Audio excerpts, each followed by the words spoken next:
Kerala delights the real taste of Kerala. കേരളത്തിന്റെ രുചിയേറിയ വിഭവങ്ങൾ നമ്മുടെ നാട്ടിൽ നിന്നും നിങ്ങളുടെ വീട്ടിലേക്ക്. Launching soon in euro, Ireland, USA and Canada.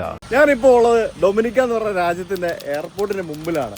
Douglas Charles international airport. ആ എയർപോർട്ടിലേക്കുള്ള വഴിയാണ് കണ്ടോ. ഇതാണ് എയർപോർട്ട്, കടൽ തീരത്തുള്ള എയർപോർട്ട്. അപ്പോൾ ഇവിടെ നിന്നും ഞാൻ എൻ്റെ അടുത്ത രാജ്യത്തേക്ക് പോകുന്നു, സെയിൻറ്റ് ലൂഷ്യ.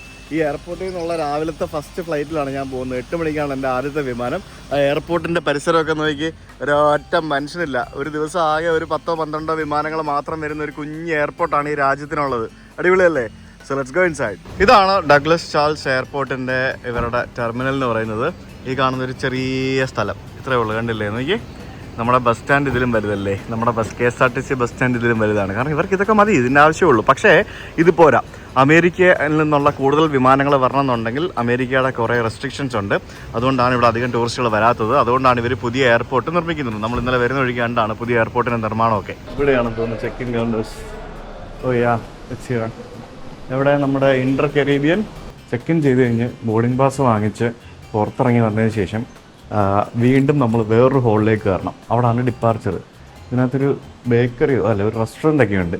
ഇത് നമ്മളെ ബസ് സ്റ്റാൻഡ് പോലെ തന്നെ സെയിം സെറ്റപ്പ്. ഇതായിരുന്നു നമ്മുടെ സെക്യൂരിറ്റി ചെക്ക്. അതിൻ്റെ അപ്പുറത്ത് നമ്മുടെ പുറത്തേക്കുള്ള എക്സിറ്റ്. നമ്മളകത്ത് കയറി വന്ന് സെക്യൂരിറ്റി ചെക്ക് കഴിഞ്ഞിട്ട് ഇത്രയുള്ള എയർപോർട്ട് നോക്കിയേ, ഇത്രയേ ഉള്ളൂ ലിറ്ററലി. ഇതാണ് എയർപോർട്ട്. പക്ഷേ എൻ്റെ അമ്മോ, സമ്മതിക്കണം കേട്ടോ. അവിടെ നിന്ന് അമേരിക്കയ്ക്കൊക്കെ ഫ്ലൈറ്റ് പോകുന്നത് സമ്മതിക്കണം. വെറുതെ അല്ല അമേരിക്ക പറഞ്ഞ പുതിയ എയർപോർട്ട് ഉണ്ടാക്കാൻ. നമുക്ക് രാവിലെ പോകേണ്ട വിമാനം ഓൾറെഡി ഇവിടെ വന്ന് കിടപ്പുണ്ട്. ഇന്റർ കരീബിയൻ ATR ആണ്. അതിൻ്റെ പുറകെ വേറെ ATR കിടപ്പുണ്ട്.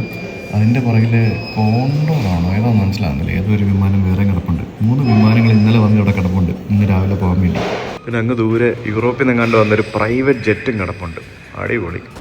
അങ്ങനെ we are ready to go guys. കോണ്ടൂറിൻ്റെ ഫ്ലൈറ്റ് ഉണ്ടല്ലേ ഇവിടെ നിന്ന്? കോണ്ടൂർ. ശരി. Hi. Thank you. InterCaribbean വീണ്ടും ഇത്രയും ദിവസം വിന്നേർ ആയിരുന്നു. ഞാൻ വിന്നേർ വെച്ച് കമ്പയർ ചെയ്യുമ്പോഴത്തേക്കും Inter Caribbean is far better കേട്ടോ. അങ്ങനെ കാര്യമായിട്ട് പണിയൊന്നും തന്നിട്ടില്ല ഇന്റർ കരീബിയൻ. ഇതിലൊക്കെ അല്ല, ഇന്ന് നല്ല sunny weather. Spirit of Saint Kitts and Nevis എന്നാണ് അതിൻ്റെ ഫ്രണ്ടിൽ എഴുതിയിരിക്കുന്നത്. 3 വിമാനങ്ങൾ ഇങ്ങനെ വരി അടുക്കിയിട്ടിരിക്കുക. നേരെ എടുത്തോണ്ടൊക്കെ പോയാൽ പോരെ, പ്രത്യേകിച്ചൊന്നും ചെയ്യാനില്ലല്ലോ. ഒരു ഇന്ത്യക്കാരനെ പോലെ ഇരിക്കുന്ന ഒരാളാണ് ഇതിൻ്റെ ക്യാപ്റ്റൻ. ചിലപ്പോൾ മറ്റേ ട്രിനിഡാഡുകാരോ ഗയാനക്കാരോ ഒക്കെ ആവാനുള്ള സാധ്യതയുണ്ട്. കറങ്ങി തിരിഞ്ഞ് കൊണ്ടുവന്ന് നമ്മൾ വിമാനത്തിൽ കയറ്റും. ഓപ്പൺ സീറ്റാണ്, എവിടെ വേണമെങ്കിൽ ഇരിക്കാം. ഈ വിമാനത്തിൽ അങ്ങനെയാണ്, എവിടെ വേണമെങ്കിൽ ഇരിക്കാം. അതവിടെ കട്ടപ്പുറത്തിരിക്കുകയാണെന്ന് തോന്നുന്നു. അതിൻ്റെ ചിറകൊക്കെ കെട്ടി വെച്ചിരിക്കുന്നത് കണ്ടില്ലേ നോക്കി. അതിൻ്റെ പുറകെയുള്ള വിമാനവും കട്ടപ്പുറമാണെന്ന് തോന്നുന്നു. കട്ടപ്പുറ വിമാനമാണെന്ന് തോന്നുന്നത്. Morning. Welcome aboard. Thank you. Open seating except for the 7th row, please. Okay, thank you. Open seating ആണ്, എവിടെ വേണമെങ്കിലും. Damas y caballeros, quisiera tener su atención. Por favor, mientras les demuestro las características de cabina, tenemos oxígeno a bordo disponible.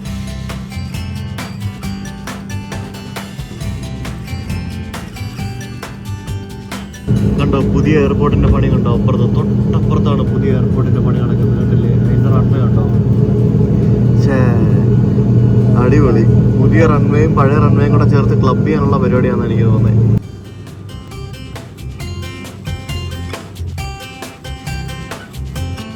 നമ്മളിപ്പോൾ കാണുന്നത് മാർട്ടിനീക്ക് എന്ന് പറഞ്ഞിട്ട് ഒരു French ടെറിട്ടറിയാണ് ഈ island. ഞാൻ അവിടേക്ക് പോകുന്നില്ല.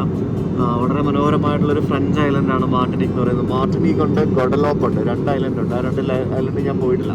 അത് രാജ്യങ്ങളല്ല, ഫ്രഞ്ചുകാരുടെ ടെറിട്ടറിയാണ്. അപ്പോൾ നമ്മൾ അതിൻ്റെ മുകളിലൂടെയാണ് നമ്മളിപ്പം സെയിൻറ്റ് ലൂഷ്യയ്ക്ക് പറഞ്ഞുകൊണ്ടിരിക്കുന്നത്. ഇപ്പോൾ ഡിസെൻഡ് ചെയ്ത് തുടങ്ങി. മൊബൈൽ നെറ്റ്വർക്ക് ഫുള്ള് കിട്ടുന്നുണ്ട് കേട്ടോ എല്ലായിടത്തും. അങ്ങനെ നമ്മൾ നമ്മുടെ 86ാമത്തെ രാജ്യമായ സെയിൻറ്റ് ലൂഷ്യയിലേക്ക് എത്തിക്കൊണ്ടിരിക്കുകയാണ്. Saint Lucia. ലോകത്ത് സ്ത്രീകളുടെ പേരിൽ 2 രാജ്യങ്ങളേ ഉള്ളൂ. അതിലൊന്നാണ് സെയിൻറ്റ് ലൂസിയ. മറ്റേ രാജ്യം ഏതാണെന്ന് അറിയാവുന്നവർ കമൻറ്റ് ചെയ്യണം. സെയിൻറ്റ് ലൂസിയ എന്ന് പറയുന്നത് സിറാക്കുസെ എന്ന് പറഞ്ഞ സ്ഥലമുണ്ടല്ലോ ഇറ്റലിയിൽ. അവിടുത്തെ സെയിൻറ്റ് ലൂസിയ എന്ന് പറഞ്ഞൊരു വിശുദ്ധയുണ്ട്. അപ്പോൾ ആ വിശുദ്ധയുടെ പേരിലാണ് ഈ രാജ്യം അറിയപ്പെടുന്നത്. നമ്മുടെ കൊളംബസിൻ്റെ 2nd ഡിസ്കവറി ഓഫ് വോയേജിൽ ശരിക്കും പറഞ്ഞാൽ അദ്ദേഹം ഈ ഒരു ഐലൻഡിനെ പറ്റി മെൻഷൻ ചെയ്തിട്ടില്ല. പുള്ളി ഇവിടെ വന്നിട്ടുണ്ടോ വന്നിട്ടില്ലയോ എന്നുള്ളതിനെ പറ്റിയൊന്നും ആർക്കും അറിയില്ല. കാരണം പുള്ളി ഈ ഒരു ദ്വീപിനെ പറ്റി മെൻഷൻ ചെയ്തിട്ടില്ല. പുള്ളി ഇവിടെ വന്നിട്ടുണ്ടാവാം, അല്ലെങ്കിൽ പുള്ളി ഇത് കണ്ടിട്ടുണ്ടാവാം എന്നൊക്കെയാണ് പറയപ്പെടുന്നത്. ഇത് ശരിക്കും ഫ്രഞ്ചുകാരാണ് ഇവിടെ വന്ന് കൈയടക്കിയത്. അതിനുശേഷം ബ്രിട്ടീഷുകാർ വന്ന് ഫ്രഞ്ചുകാരോട് യുദ്ധം ചെയ്ത് അവരെടുത്ത്. അങ്ങനെയാണ് സംഭവം. അങ്ങനെയാണ് സെയിൻറ്റ് ലൂസിയ ഉണ്ടാകുന്നത്. ഇത് ബ്രിട്ടീഷ് കോളനി ആയിരുന്നു. ബ്രിട്ടീഷുകാരുടെ ധാരാളം ക്രൂരതകൾ അനുഭവിച്ചിട്ടുള്ള സ്ലേവ്സ് ഇവിടെ ഉണ്ടായിരുന്നു. അങ്ങനെ സെയിൻറ്റ് ലൂസിയയുടെ ചരിത്രം വായിക്കുകയാണെങ്കിൽ ധാരാളം ക്രൂരതകൾ നിറഞ്ഞ കുറേ കഥകളൊക്കെ നമുക്ക് വായിക്കാൻ സാധിക്കും. അങ്ങനെ നമ്മൾ ലാൻഡ് ചെയ്യുകയാണ് കടൽ തീരത്തുള്ള ആ ഒരു വിമാനത്താവളം. ചെറിയ വിമാനത്താവളം ഇത്. അയ്യോ അയ്യോ, എൻ്റെ ദൈവമേ, അന്യായ ബ്രേക്കിംഗ് ആയിരുന്നു. ചെറിയ റൺവേ ആയിരിക്കും. അതാണേ നമ്മളിപ്പോൾ എത്തിയിരിക്കുന്നത് ജോർജ് എഫ്.എൽ. ചാൾസ് ഇന്റർനാഷണൽ എയർപോർട്ട് എന്ന് പറഞ്ഞ് ഇവരുടെ ക്യാപിറ്റൽ സിറ്റിയിലുള്ള ചെറിയ എയർപോർട്ടിലാണ്. ഇവരുടെ മെയിൻ എയർപോർട്ട് വലുത് വേറെ സ്ഥലത്താണ്.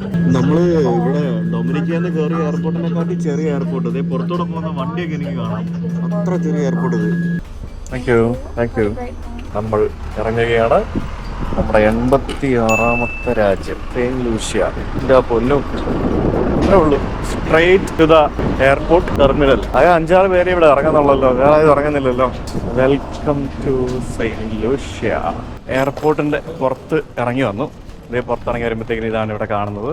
നമുക്കിവിടെ ഒരു പഴയൊരു ഇത് കാണാം. എന്താ മറ്റേ തപാൽ പെട്ടി കാണാം. ശരിക്കും ഇതൊരു കുഞ്ഞ് എയർപോർട്ടാണ് കേട്ടോ. കുഞ്ഞ് എയർപോർട്ട് എന്ന് പറഞ്ഞാൽ വളരെ ചെറിയ എയർപോർട്ട്. വളരെ ചെറിയ എയർപോർട്ട് എന്ന് പറഞ്ഞാൽ ഇതിവിടുത്തെ ഒരു ഡൊമസ്റ്റിക് ഫ്ലൈറ്റുകൾ വരുന്ന എയർപോർട്ടാണെന്ന് വേണമെങ്കിൽ പറയേണ്ടിയിരിക്കുന്നത്. കാരണം അത്രയും ചെറിയ എയർപോർട്ടാണ്. ആ എയർപോർട്ടിൽ നിന്ന് ഇറങ്ങിയിട്ട് ഞാൻ പെട്ടിയായിട്ട് നേരെ നടക്കുമ്പോഴത്തേക്കിനും എന്താ സംഭവം എന്നല്ലേ, ഇവിടെ ഒരു ബാറാണ്. നോക്കൂ, ദിസ് ഈസ് എ ബാർ. അടിപൊളി ബീച്ച്, സീ സൈഡ് ബാറ്, പൊളിച്ച് ഇടില സ്ഥലം. എൻ്റെ പൊന്നു, എനിക്ക് വിശക്കുന്നു, എന്തെങ്കിലും കഴിക്കണം. സോ ഫസ്റ്റ് നമുക്ക് എന്തെങ്കിലും കഴിക്കാം. അതിന് മുമ്പ് കഥ പറയണ്ടേ? കഥ പറയാം. ഹായ്, നമസ്കാരം. അരുൺ. ഹായ് അരുൺ. സിബി പറഞ്ഞിട്ട് വന്നാണോ? ആ, അത് ശരി. ഓക്കെ, നിങ്ങൾ ഇവിടെയാ? അത് ശരി. ഹായ്, നമസ്കാരം. ഹായ്. എന്ത് ചെയ്യുന്നു? വൈഫ് നേഴ്സ്, ഞാൻ നേഴ്സാണ്. പക്ഷെ വേറെ ഇതാണ് വർക്ക് ചെയ്യുന്നത്. അത് ശരി. Okay, very good. നമ്മള് എനിക്ക് തോന്നുന്നത് 23-ലൊക്കെ ഞാനൊരു മെസ്സേജ് ചെയ്തിട്ടുണ്ടായിരുന്നു. അത് ശരി. കുറെ വർഷമായോ ഇവിടെ? ഇല്ല, ഞാൻ 21-ൽ വന്നു. ആണോ? ഓക്കെ. ശിബിച്ചേട്ടൻ വിളിച്ചിരുന്നു. പുള്ളി ട്രാഫിക്കിലാണ്. പുള്ളി ഇപ്പൊ എത്തും പുള്ളി.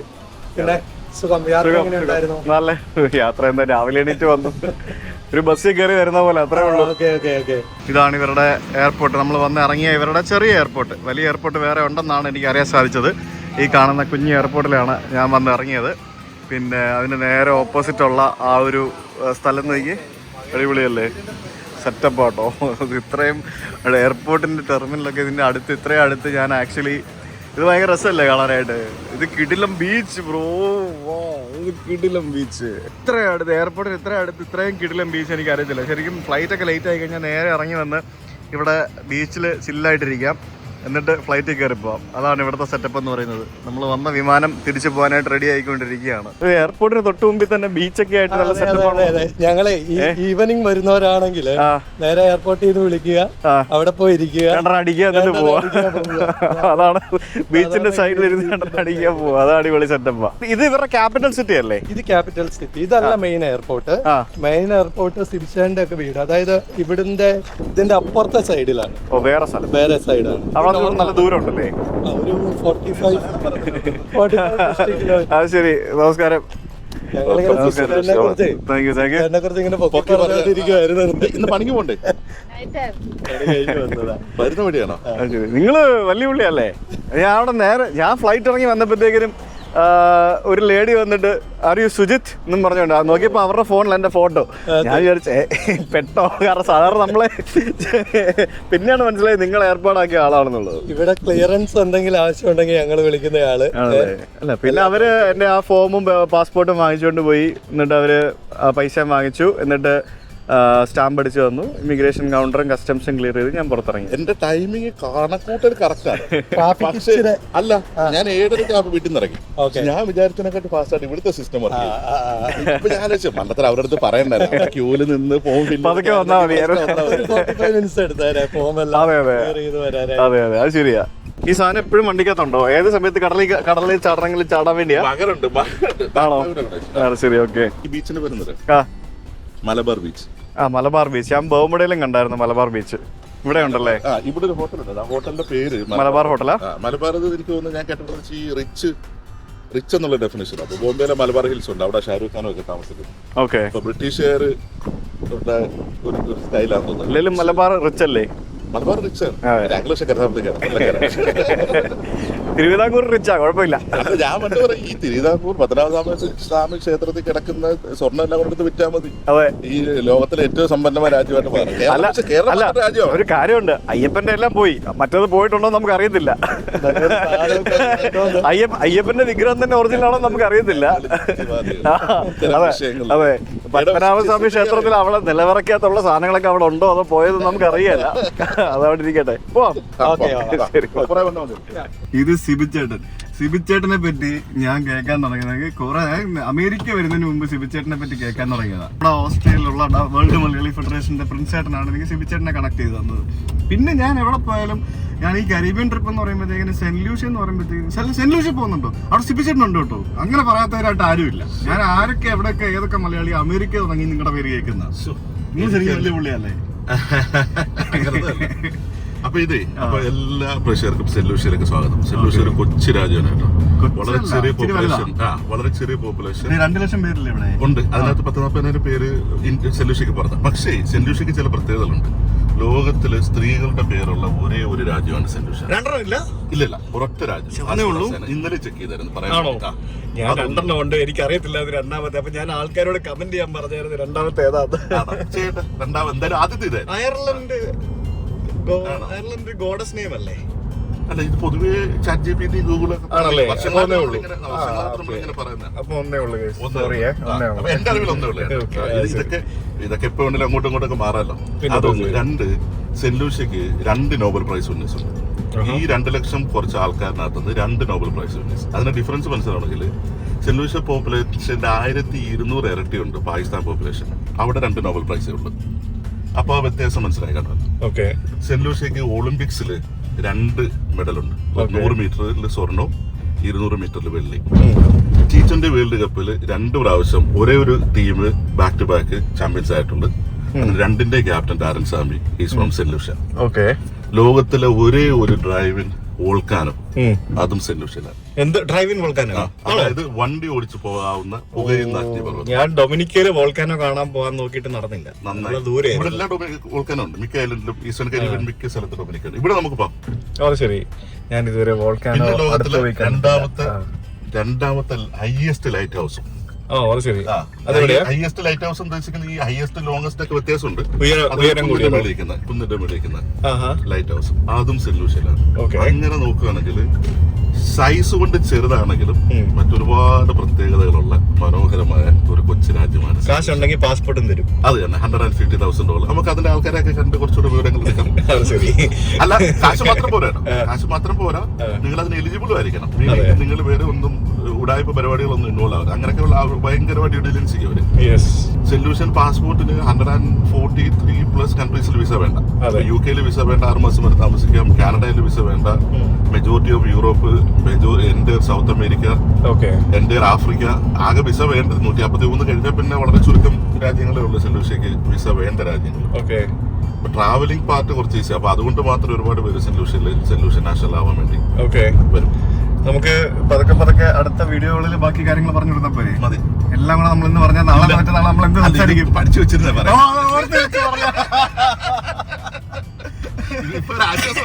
ഇനി എനിക്ക് പ്രോപ്പറായിട്ടൊന്ന് ബ്രീത്ത് ചെയ്യാം. ഇല്ല, ഞാൻ മറന്നു. ഇങ്ങോട്ട് വരുന്ന വഴിക്ക് തനിയെ പറഞ്ഞു പഠിച്ചു അതാണ് ഒറ്റ ഫ്ലോയിൽ പറഞ്ഞു തീർത്തത്. മുരിങ്ങയൊക്കെ ഉണങ്ങി നിൽക്കുവാണല്ലോ. ഇവിടെ ആരും എടുക്കത്തില്ലേ മുരിങ്ങയൊക്കെ? ഞങ്ങളെ വല്ലപ്പോഴും സാമ്പാറൊക്കെ ഉണ്ടാക്കണമെങ്കിൽ മാത്രം. ഇവര് മുരിങ്ങയെല്ലാം മാത്രമേ ഉപയോഗിക്കുള്ളൂ അല്ലേ? ഇവര് മുരിങ്ങാനും ഉപയോഗിക്കും. ഇല്ലല്ല, ഇവര് മുരിങ്ങയില ഉപയോഗിക്കത്തില്ല. ഒരു കടയിൽ പോയി മുരിങ്ങ പൗഡർ മേടിക്കും. അതെ. മുരിങ്ങ എന്ന് പറയും ഈ സാധനത്തിന്. ഞാനൊക്കെ നമ്മുടെ നാട്ടിലൊക്കെ എന്തോ ഒരു സാധനം നമ്മൾ ഉപയോഗിച്ച് മുരിങ്ങയില ദോശ ഉണ്ടാക്കും. മുരിങ്ങയില വെച്ച് എന്തൊക്കെ കാര്യങ്ങളുണ്ടാകും. ഇത് വെച്ച് സാമ്പാർ, അവിയല്. അതുകൊണ്ട് നമുക്ക് പഞ്ഞമില്ല. മുരിങ്ങക്ക വേണമെങ്കിൽ ഇഷ്ടംപോലെ കിട്ടും. വഴിയരികിലെല്ലാം മിക്കവാറും വീടുകളുടെ ഒക്കെ ഫ്രണ്ടിൽ ഇങ്ങനെ വെച്ചിട്ടുണ്ടാവും. നമ്മള് പോയി പറിക്കുക. കൊള്ളാം. മേളിൽ നിന്ന് നോക്കുമ്പോൾ ഒന്നുമില്ല, പക്ഷെ താഴത്തേക്ക് ഇറങ്ങി ചെല്ലും തോറും. ഓ അത് ശരി. മേളിലും കുന്നും മലയുള്ള സ്ഥലത്ത് മേളിലും താഴെയൊക്കെ ആയിട്ടല്ലേ വീടും പരിപാടികളൊക്കെ. ശരി. ഇതെന്താ ഗവർണർ ജനറൽ? ഇത് governor general of saint Lucia എന്നൊക്കെ പറഞ്ഞ് എഴുതിയിരിക്കുന്നത് എന്താ? ഇത് നമ്മുടെ ബ്രഹ്മകുമാരീസ് ഇന്ത്യയിലുള്ള അവരുടെ ഒരു സ്പിരിച്വൽ സെന്റർ ആണ് ഇത്. അത് ശരി. അതൊക്കെ ഉണ്ടോ ഇവിടെ? യെസ്. ഞങ്ങളുടെ അരുണിന്റെയും നിജിയുടെയും വീട്ടിൽ വന്നു കഴിഞ്ഞാൽ ഞങ്ങൾക്ക് അപ്പവും പിന്നെ ഫിഷ് കറിയും പിന്നെ എന്തൊക്കെയോ ഒരു സാധനങ്ങളൊക്കെ അവിടെ ഉണ്ടാക്കുന്നുണ്ട്. ദോശയാണെന്ന് തോന്നുന്നു ചൂടാൻ പോകുന്നത്. ചമ്മന്തി ഇരിപ്പുണ്ട്. രാവിലെ ഞാൻ ഡൊമിനിക്ക എയർപോർട്ടിലാണെങ്കിൽ ഒരു ചായക്കട പോലും ഇല്ല, ഒന്നുമില്ല. അവിടെ ചെറിയ നമ്മളിപ്പോ ഒന്ന് ഇറങ്ങിയില്ലേ, അതിലും ചെറിയ എയർപോർട്ട്. ഇവിടെ വന്ന് ഇറങ്ങിയപ്പം ഇവിടെ പിന്നെ ഞാനെന്നാ മറ്റേ ബീച്ചിലുള്ള ബാറിൽ കയറിയ കടിക്കാനല്ല, എന്തെങ്കിലും കഴിക്കാൻ നേരത്തെ നോക്കിയപ്പോഴാണ് ഈ ചേട്ടൻ വന്ന് നമുക്ക് വീട്ടിൽ പോകാന്ന് പറഞ്ഞത്. അങ്ങനെ നമ്മൾ പോകുന്ന എല്ലാ രാജ്യത്തു നിന്നും മസാല ഷോ കഴിക്കാൻ എന്തോ ഒരു ഷവറും ചെയ്തിട്ടുണ്ടോ എന്ന് എനിക്ക് സംശയമുണ്ട്. ഇവിടെ വന്നപ്പം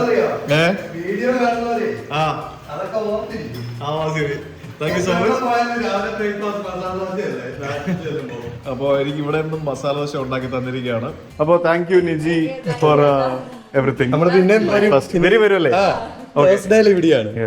എന്റെ ഇവിടുത്തെ പ്ലാൻ എന്താന്ന് എനിക്ക് തന്നെ അറിയത്തില്ല.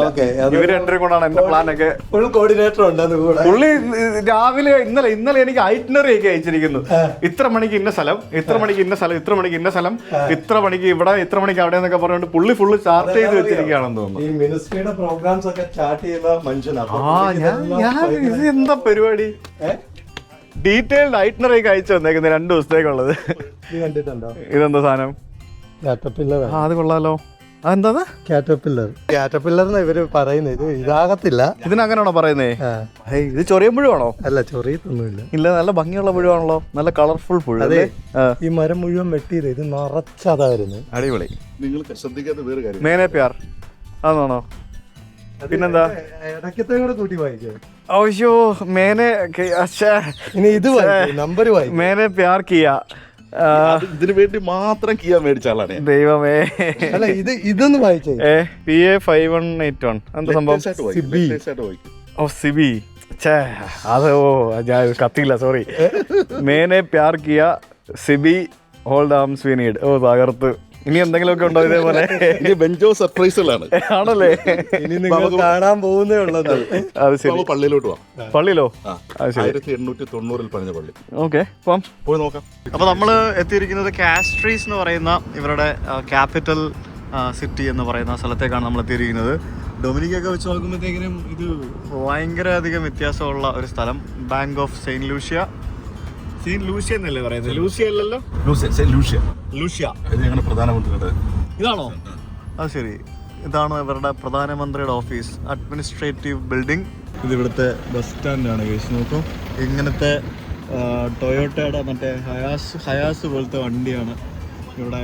ഇങ്ങനത്തെ വണ്ടികളാണ് ഇവരുടെ ബസ്. ഞങ്ങൾ ആക്ച്വലി ഇപ്പോൾ ഇവിടുത്തെ ആ ഒരു കാസ്ട്രീസിലെ ഡൗൺ ടൗൺ ഏരിയയിലേക്ക് സുജിത്തിനെ സ്വീകരിക്കാൻ വേണ്ടി.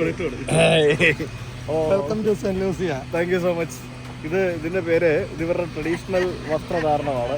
ഇതിങ്ങനെ ഇടുന്നതാണോ ഇവര്?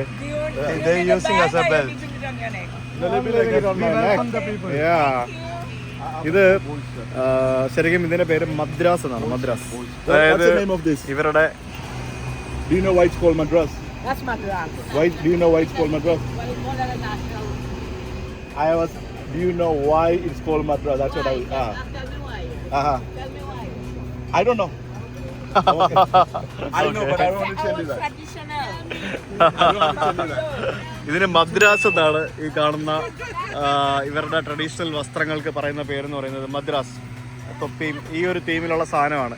അല്ല ശരിക്കും ശിവചേട്ടാ, ഇതിന് മദ്രാസ് എന്ന് പറയുന്നത് എന്തുകൊണ്ടാ? ഇത് മദ്രാസ് എന്ന് പറഞ്ഞൊരു ഫാക്ടറിയിൽ ഉണ്ടാക്കിയതാണ്. ഒരു മദ്രാസ് കണക്ഷൻ ഉണ്ട്, അതിനകത്തൊരു ഇന്ത്യൻ കണക്ഷൻ ഉണ്ട്. അതെങ്ങനെ? അതുകൊണ്ടാണ് മദ്രാസ് പറഞ്ഞത്. 1840 ഇന്ത്യക്കാർ വന്നതല്ലേ, അന്ന് തൊട്ട് 1845 ബിറ്റ്വീൻ 1915 നമ്മൾ കാണാൻ പോകുന്ന ഇന്ത്യക്കാർ Indian original, Indian curry goat, curry beef. ഒരുപാട് ഇന്ത്യൻ ഒറിജിനൽ ആൾക്കാർ. അവരൊക്കെ ഇവിടുത്തെ വർഷങ്ങളായിട്ട് അല്ല തലമുറയായിട്ട്. 2 നൂറ്റാണ്ട് ഒരു നൂറ്റാണ്ട് മുമ്പ് വന്ന 3 തലമുറ 4 തലമുറയായിട്ട് വന്ന് ചിലരൊക്കെ കുറച്ചൊക്കെ ഇന്ത്യൻ ട്രഡീഷൻ വെക്കും. പക്ഷെ അന്നൊക്കെ വന്നതുകൊണ്ട് ഈ മദ്രാസ് എന്നൊക്കെയുള്ള പേര് അതുപോലെ തന്നെ റിമൈൻ ചെയ്യും. ഓക്കെ, നമ്മളിപ്പോൾ വന്നിരിക്കുന്നത് ഇവിടുത്തെ ഒരു വളരെ മനോഹരമായിട്ടുള്ള ഒരു പള്ളിയിലേക്കാണ്. The minor basilica of immaculate എന്നാണ് ഈ ഒരു പള്ളിയുടെ പേര്. ബാബു കട്ടക്കയ സർപ്രൈസ് എന്ന് പറഞ്ഞത്. ഫാദർ ബാബു. അസിസ്റ്റന്റ് വികാരിയാണ്. അത് ശരി. അത് സർപ്രൈസ് എന്ന് പറയുന്നത് ക്യാമറ സർപ്രൈസ്. ഓക്കെ. ഞാൻ തൃശ്ശൂർ ജില്ലയിലാണ്, മുരിക്കിങ്ങൽ കൊടകര അടുത്ത്. ഓക്കെ. അപ്പൊ അച്ഛൻ ഇവിടെ എങ്ങനെ എത്തിപ്പെട്ടു? ഇവിടെ നമ്മൾ ഒരു 5 മാസം കഴിഞ്ഞിട്ടുള്ളൂ. ഓ അത് ശരി. ഓക്കെ. ഒരു വർഷവും 3 മാസവും കഴിഞ്ഞു. അപ്പൊ ഇത് നിങ്ങൾ ഏത് സഭയാണ്? ഇത് കാത്തലിക് ചർച്ച്. കാത്തലിക്. ഓക്കെ. അപ്പൊ നിങ്ങളിങ്ങനെ പല രാജ്യങ്ങളിലേക്ക് പോവല്ലേ? എത്ര നാളുണ്ടാവും ഇപ്പൊ ഇവിടെ? അത്ര നാള് ഇവിടെ ആവശ്യമുണ്ടോ എൻ്റെ സുപ്പീരിയേഴ്സ് അനുവദിക്കുന്നു അത്ര നാളുണ്ടോ. അത് ശരി. ഓക്കെ. ഇവിടെ വൈദികര് കുറവാണ്. ആണോ? ലോക്കൽ വൈദികര് കുറവാണ്. ഓക്കെ. ഇവിടെയുള്ള വൈദികര് കൂടുതലും ആഫ്രിക്കൻസും ഇന്ത്യൻസും. ഇത് ശരിക്കും നല്ല വലിയ ഒരു പള്ളിയാണല്ലോ. ഇവിടെ എത്ര പേർക്ക് ഇരിക്കാൻ പറ്റും ഇവിടെ? ഇതിപ്പം 8 റോയാണുള്ളത്. എനിക്കൊന്നൊരു 1500 പേർക്ക് ഇരിക്കാൻ പറ്റില്ലേ? അല്ലേ? 8 റോയുണ്ട്. 2 സൈഡിലും 4 each. Okay. This is big, really big. ആ മുകളിൽ കാണുന്നതൊക്കെ എന്തായിരിക്കും? അത് മറ്റേ നമ്മുടെ ഈ പെയിന്റിംഗ് ആണല്ലേ? എന്ത് പെയിന്റിംഗ് ആണെന്ന് വല്ലതും അറിയോ?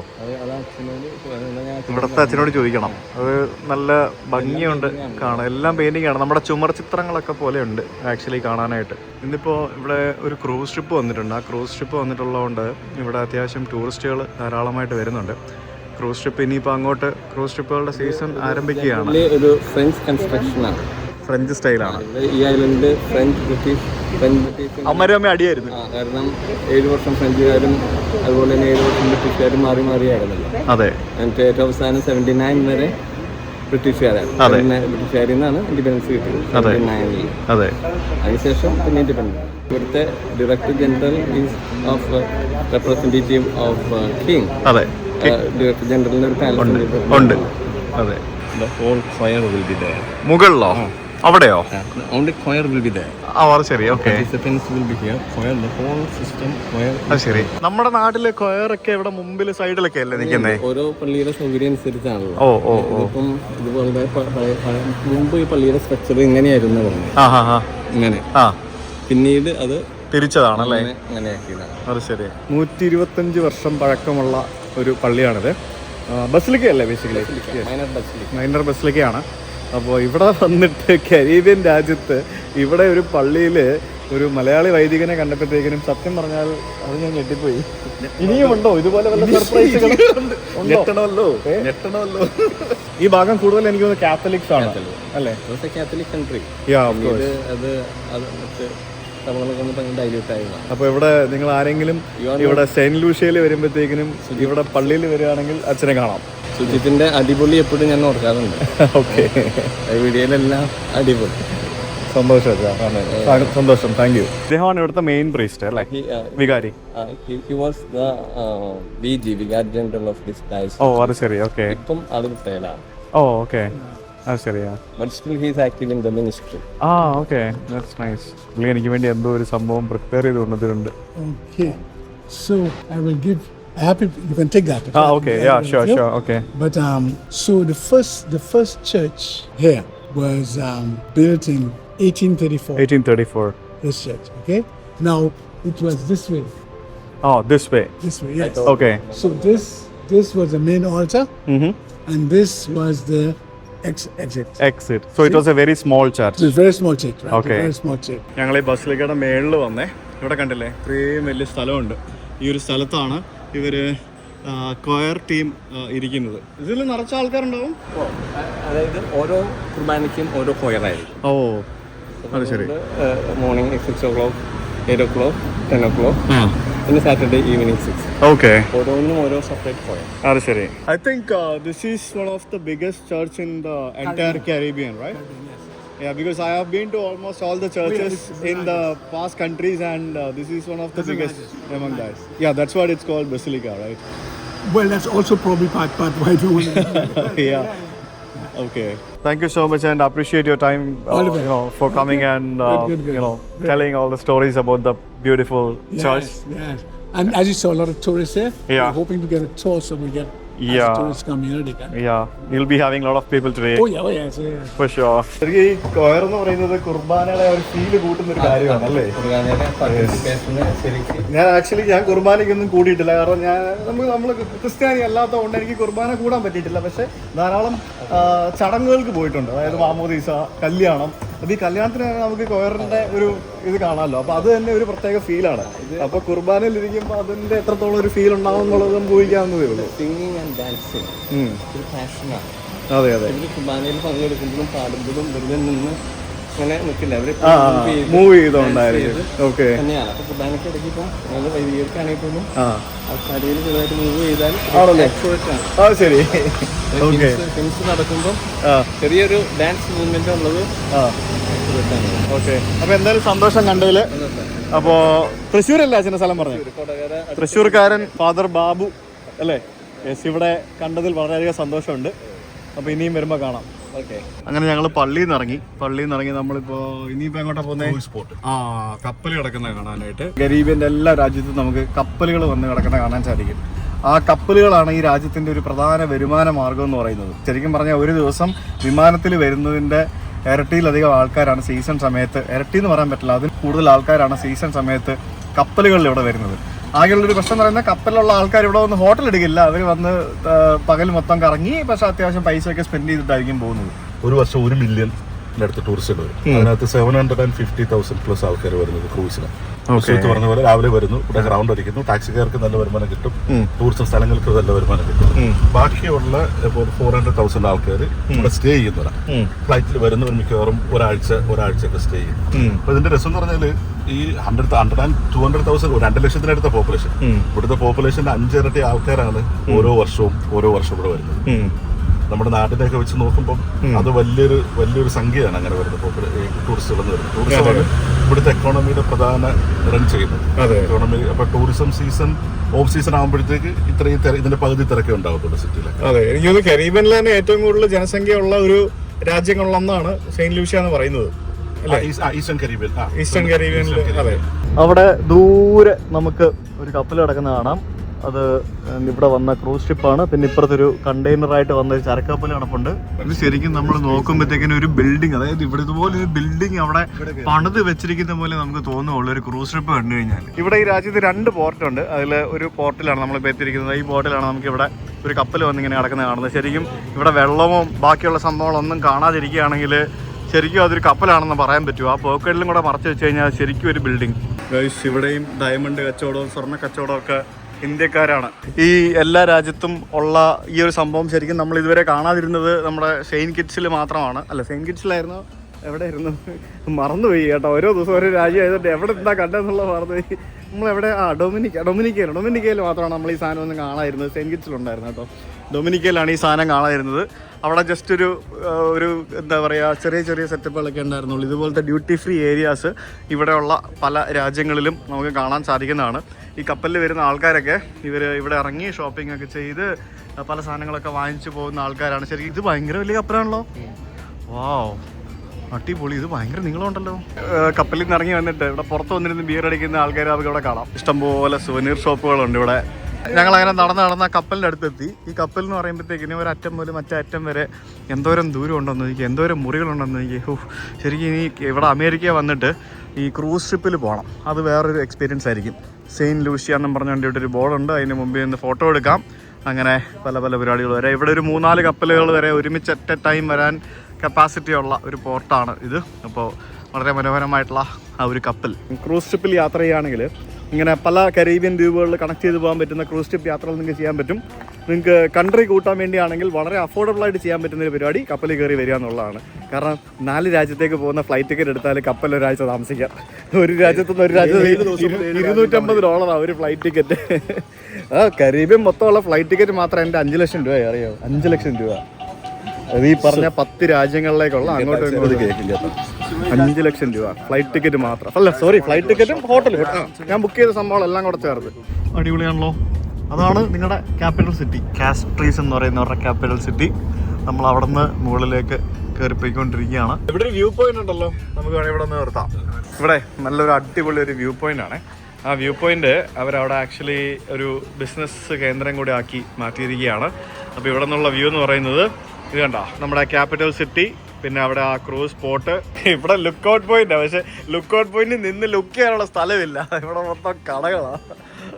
എവിടെ ഇറങ്ങാം? വേറെ സ്ഥലമുണ്ടല്ലേ? അപ്പുറത്തുണ്ടല്ലേ? Okay, very good very good. ഇത് കണ്ടോ, മറ്റേ നമ്മുടെ തേങ്ങയൊക്കെ ഇല്ലേ, തെങ്ങും തേങ്ങയും ചിരട്ടയും തൊണ്ടുമൊക്കെ വെച്ചിട്ട് ഉണ്ടാക്കി വെച്ചിരിക്കുന്ന സാധനങ്ങളുണ്ടോ? വേറെ സിസ്റ്റം ഒന്ന് നിങ്ങൾ നോക്കിയേ. ഞാൻ വന്ന് ഇറങ്ങിയ ആ എയർപോർട്ടാണ് ആ കാണുന്നത്.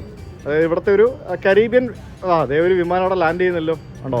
അടിപൊളി. ഫെഡെക്സിൻ്റെ ഒരു വിമാനമാണ് അവിടെ ലാൻഡ് ചെയ്യുന്നത്. ഓ വാ, അത് ഗംഭീര ടൈമിംഗ് ആയിപ്പോയി. അപ്പോൾ ആ ഒരു എയർപോർട്ടാണ് നമുക്കവിടെ കാണുന്നത്. എയർപോർട്ടിനോട് ചേർന്ന് തന്നെ പോർട്ട്, നമ്മുടെ ക്രൂസ് കപ്പലുകൾ വരുന്ന പോർട്ട്. അതിൻ്റെ ഇപ്പുറത്തായിട്ട് കണ്ടെയ്നർ ടെർമിനൽ ഏരിയ, അതായത് ചരക്ക് കപ്പലുകൾ വരുന്ന ഏരിയ.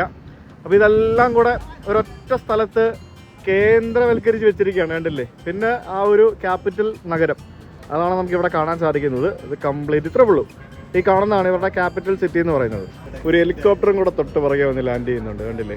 ഇത് ശരിക്കും നല്ലൊരു കൺസെപ്റ്റ് ആട്ടോ. നമ്മുടെ നാട്ടിലും പല സ്ഥലങ്ങളിൽ വ്യൂ പോയിന്റുകളില്ലേ, ഇപ്പോൾ ഇത്തരത്തിലുള്ള വ്യൂ പോയിന്റുകളിൽ ചുമ്മാ ആൾക്കാർ വെറുതെ വണ്ടി നിർത്തി റോഡിൽ ട്രാഫിക് ഉണ്ടാക്കാതെ അവിടെ ഒരു പാർക്കിംഗ് സ്പോട്ടൊക്കെ ഉണ്ടാക്കി ഇതുപോലെ ചെറിയ കടകളും മറ്റ് സെറ്റപ്പുകളൊക്കെ റെഡിയാക്കി വെച്ച് കഴിഞ്ഞാൽ കാണാൻ നല്ല ഭംഗിയായിരിക്കും. നമ്മുടെ അവിടെയുള്ള എല്ലാ വ്യൂ പോയിന്റുകളിലും എന്തെങ്കിലും തരത്തിലുള്ള കച്ചവടക്കാരും ഈ പറഞ്ഞ പോലെ നാരങ്ങ വെള്ളം വിൽക്കുന്ന ആൾക്കാരും അങ്ങനെ ചായക്കട അങ്ങനെ സംഭവങ്ങളൊക്കെ ഉണ്ടാവില്ലേ, അതൊക്കെ കുറച്ചും കൂടെ ഒരു ഇതുപോലെയുള്ള ഒരു ഡിസൈനിൽ സർക്കാർ തന്നെ പണിത് വാടകയ്ക്ക് കൊടുക്കുകയാണെങ്കിൽ, അല്ല അവിടുത്തെ പഞ്ചായത്ത് തന്നെ പണിത് വാടകയ്ക്ക് കൊടുക്കുകയാണെങ്കിൽ ഇത്തരത്തിൽ വരുന്നവർക്ക് സൗകര്യമാണ്.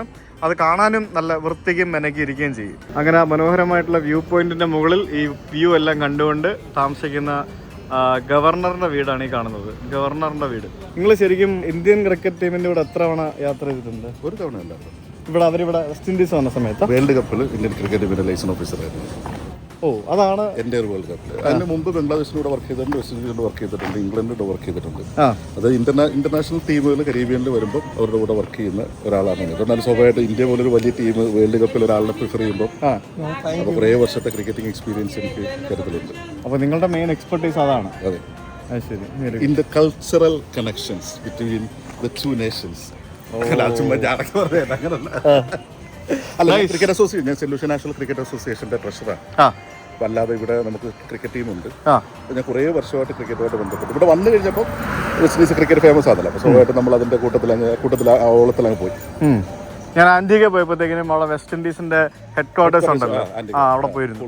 പക്ഷെ അവിടെ കയറിയൊന്നുമില്ല, അതിന് മുമ്പേ നിന്ന് ഫോട്ടോ എടുത്തിട്ട് വന്നു. പിന്നെ അവിടുത്തെ മറ്റേ ഇവിൻ റിച്ചാർഡ്സിന്റെ സ്റ്റേഡിയം അതൊക്കെ പോയി കണ്ടായിരുന്നു. ഇത് കണ്ടോ, ഇവിടുത്തെ സ്ഥാനാർത്ഥിയാണ് ലിസ ജവഹിർ. പിന്നെ ഫാമേഴ്സ് മാർക്കറ്റ്, ഇവിടെ ഇലക്ഷൻ വരുന്നുണ്ട്. ആ ഇലക്ഷൻ വരുന്നതിന്റെ മറ്റേ പ്രചരണ പോസ്റ്ററുകളാണ് അവിടെ പല സ്ഥലത്തും ഒട്ടിച്ച് വെച്ചിരിക്കുന്നത്. റെഡും യെല്ലോയും രണ്ട് പാർട്ടികൾ കാണാം. ഇന്ന് ലേബർ പാർട്ടി ആയിരിക്കും, മറ്റേ labour party. Solution labour party എന്ന് പറഞ്ഞാലേ സെന്റർ ലെഫ്റ്റ് ആണ്. സെന്റർ ലെഫ്റ്റ് എന്ന് പറഞ്ഞാല് ഇടതുപക്ഷ ആശയങ്ങളുള്ള എന്നാൽ ക്യാപിറ്റലിസത്തിന് എതിരല്ലാത്ത രാജ്യമാണ്. ഇടതുപക്ഷ ആശയങ്ങളുണ്ട്, ക്യാപിറ്റലിസത്തിന് എതിരുമല്ല.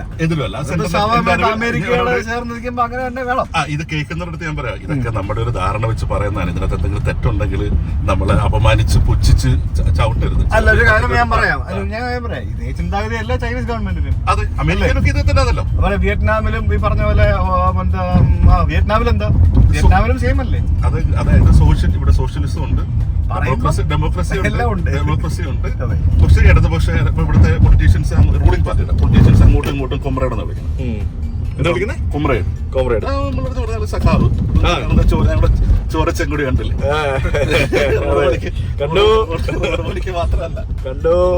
റോഡ് പണി ചെയ്യുമ്പോ മാത്രമല്ല. അപ്പൊ മറ്റേ മഞ്ഞക്കൊടി ഏതാ? ഇപ്പോഴത്തെ opposition United workers party. Workers party തന്നെയാണ്. രണ്ട് വർക്കേഴ്സ് പാർട്ടി, എല്ലാം തൊഴിലാളി അധിഷ്ഠിത പാർട്ടികളാണ്. രണ്ട് പോളിസികൾ തമ്മിൽ വലിയ വ്യത്യാസമൊന്നുമില്ല. അങ്ങനെ അതായത് ഇത് കംപ്ലീറ്റ് അങ്ങ് അപ്സൈഡ് ഡൗൺ മാറത്തൊന്നുമില്ല. ചെറിയ ചെറിയ ആശയപരമായിട്ടുള്ള വ്യത്യാസങ്ങൾ. ക്യൂബയായിട്ട് ഒരുപാട് അഫിലിയേഷൻ ഉള്ള രാജ്യമാണ് സൊല്യൂഷൻ. ഇവിടുത്തെ കൂടുതൽ മെഡിക്കൽ ഡോക്ടേഴ്സ് നിങ്ങളെ കാണുന്ന അവർ ക്യൂബയിൽ പഠിച്ചിട്ടുള്ളവരാണ്. ക്യൂബയിൽ പോകുന്നു, അത് ഇൻക്ലൂഡിങ് പിന്നെ എയർ ടിക്കറ്റ്, അക്കോമഡേഷൻ, പഠിത്തം, അങ്ങനെ സ്കോളർഷിപ്പ്. ക്യൂബയിൽ ഒരുപാട് മെഡിക്കൽ സ്കൂളുകൾ, മെഡിക്കൽ കോളേജുകളുണ്ട്. അല്ല, നിങ്ങൾക്ക് ചിലപ്പോൾ ക്യൂബയുടെ ഒരു പുച്ഛം തോന്നുമായിരിക്കും, പക്ഷേ ആർക്കെങ്കിലും തോന്നുന്നുണ്ടെങ്കിൽ കോവിഡിന്റെ സമയത്ത് പറഞ്ഞില്ലേ 40,000 ഡോക്ടർമാരാണ് ക്യൂബ വിവിധ രാജ്യങ്ങളോട് അയച്ചത്. അതായത് ഇന്ത്യയിലെ ഡോക്ടർ പോപ്പുലേഷൻ ഡോക്ടറുടെ റേഷ്യോ എന്ന് പറഞ്ഞാൽ 100,000 പേഷ്യന്റിന് 9 സംതിങ് ആണെങ്കിൽ ക്യൂബയിൽ അത് 20+ വരും. അത്രയും ഡോക്ടർമാരുണ്ട്. അതുകൊണ്ട് അതൊക്കെ ഉണ്ട്. പക്ഷെ അവിടെ പോയിട്ടില്ലേ ചേട്ടൻ? പോയിട്ടില്ല. ഇല്ല. ഒന്ന് പോണം. 1960-കളിലെ കേരളം പോലെയാ. അല്ല, ഞാനിത് ക്യൂബൻ സപ്പോർട്ട് എന്നല്ല പറഞ്ഞു. അല്ല, ഞാൻ പറഞ്ഞത് ഈ സംഭവങ്ങളെല്ലാം ഉണ്ട്. പക്ഷെ അവിടുത്തെ ഗവൺമെന്റ് എന്ന് പറയുന്നത് ജനങ്ങളെ ചൂഷണം ചെയ്യുന്ന ഒരു ഗവൺമെന്റ് ആണ്. അവിടുത്തെ സാധാരണ ആൾക്കാരെ ചൂഷണം ചെയ്യുന്ന ഒരു ഗവൺമെന്റ്. സാധാരണക്കാര് ദാരിദ്ര്യത്തിലും പട്ടിണിയിലും ഒക്കെ നടക്കുന്നത് പ്രോപ്പറായിട്ടുള്ള ഇൻഫ്രാസ്ട്രക്ചർ ഇല്ലാതെ. 15 ദിവസം ക്യൂബയെ ഞാൻ ട്രാവൽ ചെയ്ത് ഞാൻ കണ്ടതാ. എനിക്ക് ശരിക്കും അന്നത്തെ പല വീഡിയോകളിൽ എനിക്ക് പല കാര്യങ്ങളും അതൊരു സ്പോൺസേഡ് യാത്ര ആയതുകൊണ്ട് പറയാൻ പറ്റിയിട്ടുണ്ടായിരുന്നില്ല. പക്ഷെ ഇനി ഞാൻ എന്റെ പോക്കറ്റിൽ നിന്ന് കാശ് മുടങ്ങി ഞാൻ ക്യൂബെ പോകും. എന്നിട്ട് ഞാൻ ക്യൂബ ശരിക്കും ഒന്ന് കാണിക്കുകയുള്ളായിരുന്നു. വിമർശിക്കാൻ വേണ്ടി എന്നല്ല, ഒരിക്കലും ഞാൻ വിമർശിക്കില്ല. കാരണം വിമർശിക്കാനുള്ള സംഭവം ഉണ്ട്, അവിടെ പോസിറ്റീവ് കാര്യങ്ങളും ഉണ്ട്. നിങ്ങൾ പറഞ്ഞ പോലെ തന്നെ അമേരിക്കയുടെ ആ ഒരു ഉപരോധം നിലനിൽക്കുന്നതുകൊണ്ട് ക്യൂബയ്ക്ക് ധാരാളം പ്രശ്നങ്ങളുണ്ട്. അത് കാരണം പല രാജ്യങ്ങളും ക്യൂബയോട് അടുക്കാനായിട്ടും പേടിയും പ്രശ്നങ്ങളൊക്കെ ഉണ്ട്. പക്ഷെ എന്നിരുന്നാലും ക്യൂബ സർവൈവ് ചെയ്തില്ല. സർവൈവ് ചെയ്യുന്നുണ്ട്. അവിടുത്തെ ആൾക്കാർ സർവൈവ് ചെയ്യുന്നുണ്ട്.